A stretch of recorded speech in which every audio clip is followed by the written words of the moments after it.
नमस्कार, आप देख रहे हैं मीडिया नई सुबह का खास प्रोग्राम फेस टू फेस। और आप तो जानते हैं हम भारत के कोने कोने में घूमते रहते हैं, प्रतिभाशाली लोगों को ढूंढते रहते हैं। और आज हमारे साथ जो बैठी हैं उनका नाम है दिव्या रलन। उन्होंने अभी एक्टिंग की दुनिया में धूम मचा रखी है। हाल ही में उनका गाना ओ छम्मक छल्लो के नाम से फेमस हुआ था।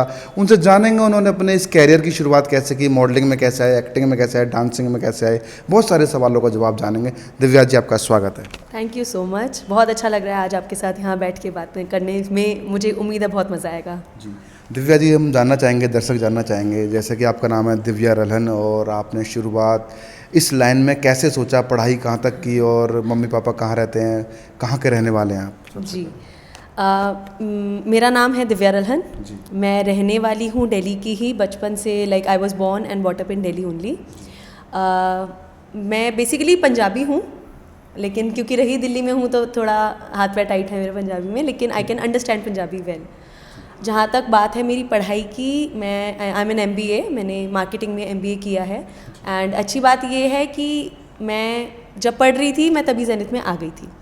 तो और मैंने कभी भी लाइफ में ये नहीं सोचा था कि एज एन आर्टिस्ट आपका कोई इतना अच्छा कोई प्रोफेशन आप बना सकते हो या इतना आगे आप जा सकते हो। और टू बी ऑनेस्ट, एक किसी नॉर्मल लड़की के लिए या इवन लड़कों के लिए ये बात सोचना कि हाँ मैं इस हाइट तक जाऊँगा या जाऊँगी, इट इज़ वेरी डिफ़िकल्ट। तो I was a very corporate kind of a girl कि हाँ भाई आई वॉज डूइंग BCom, ठीक है, इसके बाद मुझे कॉर्पोरेट में जाना है, MNC में जाना है। It was very sorted. लेकिन पता नहीं फॉर्चुनेटली मुझे यहाँ से किसी ने कॉल किया था कि एक इवेंट है, why don't you come and try. I came. मैंने यहाँ पे एक इवेंट किया जिसमें मुझे बहुत मज़ा आया। Obviously like Zenith is the only company, ये एकमात्र कंपनी है जो आपको ये चांस देती है पहले तो कि आप world wide, not only in India, not only in Delhi, पर आप वर्ल्ड वाइड शोज़ करें। वो आपको ये चांस देते हैं कि आप ना सिर्फ डांस लेकिन मॉडलिंग भी, एक्टिंग भी, आप हर फील्ड में अपने आप को एक्सप्लोर कर पाएँ। तो जब मैं आई थी तो I believe I was a non dancer only. Sir कहते हैं कि मैं कर लेती थी, लेकिन मुझे ऐसा नहीं लगता। जितनी भी मेरी स्किल्स हैं, जो भी मैं आज डांस कर पा रही हूँ या इवन मॉडलिंग भी कर रही हूँ, एक्टिंग भी कर रही हूँ, मैंने सब कुछ यहीं से सीखा है। ज़ेनिथ ही एक ऐसी कंपनी है जो आपको पे कर रही है ऑन अ सैलरी बेसिस। मुझे नहीं लगता मैंने और कोई कंपनी ऐसी देखी है कहीं भी जो आपको on a salary basis, monthly salary basis पर रख रहे हैं कि शो हो ना हो यू विल गेट पे आउट। तो मेरे लिए ये बहुत ही अमेजिंग चीज़ थी तब भी और आज भी। मैंने देखा है कैसे हम लोग मतलब प्रोफेशनली स्टूडेंट्स को यहाँ पे ट्रेन करते हैं, उसके बाद हम अपनी कंपनी में उनको प्लेसमेंट देते हैं। तो it is a very amazing thing for me. तब तक मैं जब छोटी थी, पढ़ रही थी, तब तक मुझे मतलब बिल्कुल लगता नहीं था कि ऐसा कोई कर भी रहा है। डांस के नाम पे स्कूल्स में जो एक पीरियड होता है, सिर्फ वही हमारा लर्निंग थी। तो दिव्या जी, जब ज़ेनिथ में आप किस उम्र में आ गए थे और कौन सी क्लास में पढ़ाई कर रहे थे? मैं बहुत छोटी उम्र में आ गई थी। मैं आई थिंक मैंने 12th पास किया था। मैं कॉलेज में थी शायद जब मैं आई थी। अच्छा जी। तो मैंने अपना, अच्छी बात यह है कि मुझे यहीं प्रोत्साहन दिया गया कि मुझे ग्रेजुएशन भी करनी चाहिए, मुझे पोस्ट ग्रेजुएशन भी करनी चाहिए। मतलब जैसा होता है कि अब आप कमाने लग गए हो तो क्या ही ज़रूरत है यहाँ, ठीक है अब तो हम लोग वी आर अर्निंग, ठीक है ना, क्या ज़रूरत है। लेकिन कभी यहाँ पे उन चीज़ों के लिए ना तो रोक टोक, उल्टा हमें और ज़्यादा उसके लिए पुश किया जाता है कि नहीं करो। हमें यहाँ पे अपॉर्चुनिटीज़ दी जाती हैं। जैसे मैंने मार्केटिंग किया है, I am working as a marketer also here, तो मुझे उस चीज़ के लिए भी यहाँ पे ट्रेनिंग दी जाती है। तो बहुत अच्छी चीज़ है कि मतलब मैंने BCom किया है तो मैं उस चीज़ को भी यूज़ कर पा रही हूँ। मैंने मार्केटिंग सीखा है, मैं उसको भी यूज़ कर पा रही हूँ। मैं डांस करती हूँ, मैं उसको भी यूज़ कर पा रही हूँ, सब कुछ। तो ज़ेनिथ में आके आप बहुत खुश महसूस कर रही हैं और आपको आज़ादी है। अच्छा, जैसे कि आपका एक गाना बहुत फेमस हुआ था, ओ छम्मक छल्लो, तो पहला गाना कौन सा था आपका, या फिर इससे पहले भी कर चुके थे आप? मैंने किए तो काफ़ी गाने हैं, लेकिन आपको पता है क्योंकि लॉकडाउन हो गया था। अच्छा, इससे पहले हम सिर्फ शोज़ में या इवेंट्स में, चाहे वर्ल्ड वाइड मॉडलिंग शोज़ हो गए, डांस शोज़ हो गए, हम लोग ज़्यादा शोज़ में ही मैं इन्वॉल्व रही हूँ। लेकिन हाँ, जब हम लोगों ने सोचा कि नहीं अच्छी अपॉर्चुनिटी है और जब मिल रही है तो we should explore. Suraj sir ने काफ़ी पुश किया कि नहीं आप में पोटेंशियल है, why don't you just do it. तो हम लोगों ने करना शुरू करा, but unfortunately we got in the lockdown बीच में। तो मेरे काफ़ी गाने थे जो आए ही नहीं हैं, अभी रिलीज़ नहीं हुए हैं। उसमें कुछ साउथ के सॉन्ग्स हैं, तेलुगु और तमिल, और कुछ थे अभी जो हम अब भोजपुरी इंडस्ट्री में काफ़ी अच्छा एक्सपोजर हमें मिल रहा है। तो अभी एक गाना आ चुका है, बाकी लाइंड अप हैं, जैसे जैसे होते जाएंगे। तो शूटिंग के दौरान कुछ अनुभव बताना चाहेंगे दर्शकों को, कैसा लगा आपको जब आपने पहली बार शूट किया था? क्योंकि पहले तो आप इवेंट करते थे, डांस करते थे। मुझे बचपन से कैमरा का बहुत शौक है। मतलब मुझे ऐसा लगता है जब कैमरा आ जाता है तो एक अलग सी एनर्जी मुझ में आती है मुझे ऐसा फील होता है। मतलब तो मुझे हमेशा से कैमरा के आगे रहना अच्छा लगता रहा है। तो जब भी मुझे कभी भी ऐसा, मेरे लिए फ़र्स्ट गाना, first experience, it was all very amazing.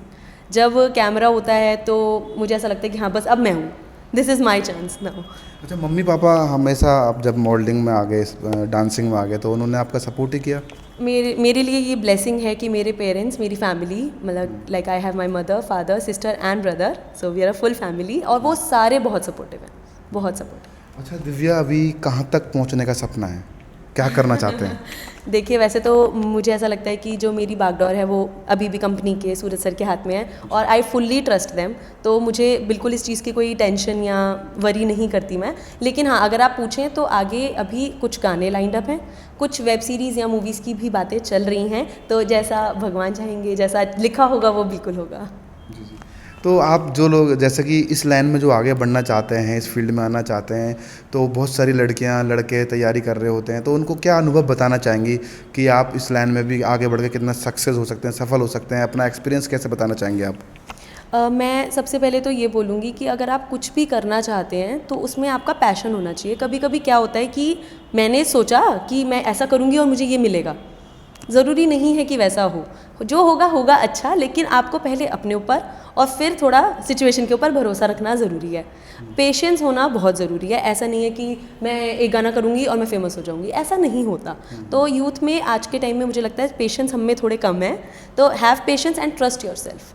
अपने आप को बदलने की ज़रूरत नहीं है, आप जैसे हैं वैसे बहुत अच्छे हैं, और आप जिस भी चीज़ में, चाहे वो डांस हो, चाहे एक्टिंग हो, चाहे XYZ anything it may be, but आपको उसमें फोकस ज़रूर रखना है।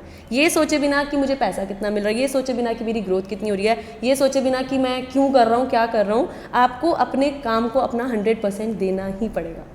अच्छा दिव्या, दर्शक ये भी जानना चाहेंगे कि दिव्या इतनी खूबसूरत है और वो अपने आप की देखभाल कैसे करती हैं, वो उनका खाने का प्लान क्या है, क्या वो गोलगप्पे, समोसे, टिक्की ये सब बिल्कुल भी नहीं खाते हैं? तो लोगों में जिज्ञासा रहती है कि जो दिव्या है रलन, आज बहुत अच्छा नाम है और आगे भी बढ़ने की तैयारी में लगे हुए हैं, तो आप उनको क्या बताना चाहेंगे, कैसे अपनी देखभाल करें, वो क्या क्या सावधानियाँ रखती हैं आप? मैं टू बी ऑनेस्ट, मैं I am a typical foodie, मुझे खाना बहुत पसंद है। मैं डाइट मुश्किल ही कभी कर पाती हूँ। हाँ, उसमें ये चीज़ है कि आप ये देख सकते हो कि क्या चीज़ आपकी हेल्थ के लिए अच्छी नहीं है, लाइक हैविंग पिज़्ज़ा और बर्गर और something junk food once in a while is okay, लेकिन उसके साथ आपको उतना ही वर्कआउट, मैं डांस करती हूँ तो हम लोग वर्कआउट हमारा चलता रहता है, इसलिए मेरे को देख के नहीं पता चलता है कि मैं क्या खा रही हूँ या क्या नहीं खा रही हूँ।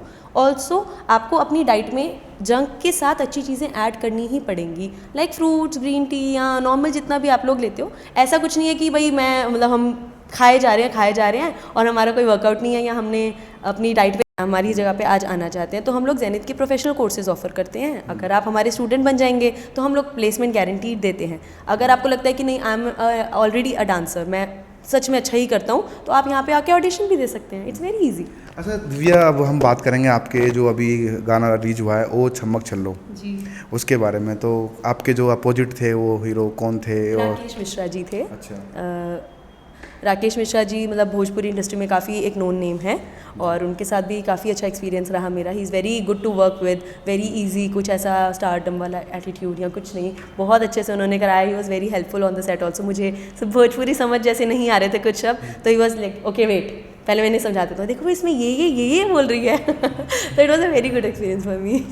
तो जैसे कि आप पंजाबी हैं और दिल्ली में रही हैं और आपने अचानक से भोजपुरी करा, क्योंकि हिंदी भी कर सकते थे आप, क्योंकि हमारे नज़दीक में हरियाणा पड़ता है प्रदेश, तो आप हरियाणवी भी कर सकते थे, तो लोगों ने कमेंट नहीं करा फ्रेंड होना आपके? कुछ नहीं, मेरे फ्रेंड्स बहुत सपोर्टिव हैं, और मतलब ऐसा नहीं है कि सिर्फ भोजपुरी ही कर रहा है, करने को तो मैं तेलुगु भी कर रही हूँ या साउथ में भी कर रही हूँ। तो मुझे लगता है डांस, म्यूज़िक या आर्ट एक ऐसी चीज़ है जिसमें लैंग्वेज का बैरियर नहीं है, और हमें रखना ही नहीं चाहिए। तो अगर मुझे भोजपुरी नहीं आती तो कोई मेरा बिहारी फ्रेंड होगा या उस रीजन का जो भी मतलब मेरे नोन होंगे, मैं उनसे वो पूछ लेती हूँ कि आप मुझे प्लीज़ इसका मतलब समझा दो। कोई है जिसको पंजाबी में हेल्प चाहिए तो मैं उनको हेल्प कर देती हूँ। तो it's a very good understanding between us. तो दिव्या, और अपने जीवन की सबसे महत्वपूर्ण बात क्या बताना चाहेंगे दर्शकों को? महत्वपूर्ण बात, मैं यही बोलना चाहूँगी दोबारा कि सपने देखना बहुत अच्छी बात है, लेकिन सपनों को पूरा करने के लिए उतनी ही मेहनत करना भी बहुत ज़रूरी है। अगेन, पेशेंस होना बहुत ज़रूरी है। ज़रूरी नहीं है कि मैंने आज कुछ किया, मैंने आज बीज बो दिया और कल मुझे पेड़ मिल जाएगा, वो नहीं हो सकता। नेचर है, टाइम लगता है। दूसरा एज और मतलब कुछ लोग बहुत छोटी उम्र से काम करना शुरू करते हैं और बहुत जल्दी जल्दी सब कुछ पा लेते हैं, कुछ लोग लेट शुरू करते हैं और थोड़ा लेट ही पाते हैं। उसमें वरी करने के लिए या हाइपर होना, एंजाइटी हो जाना, इट्स ओके। मुझे लगता है कि वी शुड चिल, थोड़ा सा चिल करने की ज़रूरत है, आराम से होगा, जो होगा बहुत अच्छा होगा। अच्छा दिव्या, दर्शक जानना चाहेंगे आपका मनपसंद खेल कौन सा खेल खेलती हैं आप? खेलती वैसे मैं काफ़ी कुछ हूँ, जैसे मुझे बास्केटबॉल भी बहुत पसंद है, मुझे बैडमिंटन भी बहुत पसंद है, लेकिन देखने में मुझे सिर्फ क्रिकेट पसंद है। अच्छा, देखने में क्रिकेट की मैं डाई हार्ट फैन हूँ, स्पेशली इंडिया पाकिस्तान। अच्छा, ड्रेसअप में आप क्या बिल्कुल कौन सी ज़्यादा ड्रेस पसंद है? मुझे कैजुअली जैसे सिर्फ लॉन्ग ड्रेसेस जो नॉर्मल थोड़ी लूज़ हों वैसा, या अगर मैं रिहर्सल पे हूँ तो शॉर्ट्स या फिर स्लैक्स और लूज़ टी शर्ट, मुझे ऐसा अच्छा लगता है। एयरपोर्ट के लिए जीन्स या नॉर्मल सिंगल ड्रेसेस, ऐसा अच्छा लगता है। तो ठीक है दिव्या, हमने आपसे बात की, बहुत सारी चीज़ें जानने की कोशिश की। कोई ऐसी बात जो अभी तक आपने दर्शकों को नहीं बताई है, क्या बताना चाहेंगे आप? जैसे कि जब आप एक्टिंग करते हैं या डांसिंग करते हैं, कभी सूरज सर के सामने आपको एकदम डर सा लगता हो, यार गलत ना हो जाए, सर डांटेंगे, ऐसा कुछ? हाँ जी बिल्कुल। ये चीज़ मतलब आपने बहुत अच्छी बोली, क्योंकि मुझे लगता था कि शुरुआत में ऐसा होता है कि फ़र्स्ट शो है डर लग रहा है या फर्स्ट शूट है तो डर लग रहा है। ऐसा नहीं है। हर शो से पहले, हर शूट से पहले ये नहीं कि सर से डांट पड़ेगी, लेकिन हाँ स्टेज पे चढ़ने का एक डर है कि हाँ मुझसे गलती ना हो या आज पावरफुल शो करना है। शूट में भी ये रहता है कि हाँ भाई मेरे साथ मेरी कंपनी का नाम जुड़ा है, तो मुझे कुछ भी ऐसा मतलब एक बार में मुझे टेक ओके देना है, तो वो एक रिस्पॉन्सिबिलिटी है और उसको उठाने का हिम्मत भी होनी चाहिए और जज्बा भी होना चाहिए। धन्यवाद दिव्या, हमसे आपने बहुत सारी बातें की। थैंक यू सो मच, मुझे बहुत अच्छा लगा आपके साथ बात करके। तो आज अभी हमने दिव्या रलन से बात की, उनके जीवन के बारे में कुछ जानने की कोशिश की, आपको बताने की कोशिश की, और बहुत सारी बातें अभी उनकी छिपी हुई हैं जो हम आगे भी आपको बताते रहेंगे अगले अंकों में फिर, क्योंकि एक साथ हम सारी बातें आपको नहीं बता सकते। उनकी बहुत सारी बातें हैं, और अभी उनका ओ छम्मक छल्लो के नाम से जो गाना फेमस हुआ है, और अभी उनके बहुत सारी फिल्म भी आने वाली हैं, गाने भी आने वाले हैं। ये चर्चा हम जारी रखेंगे अपने अगले अंकों में। देखना न भूलें मीडिया नई सुबह का खास प्रोग्राम फेस टू फेस में हमवीर सिंह दिव्या रलन के साथ। धन्यवाद।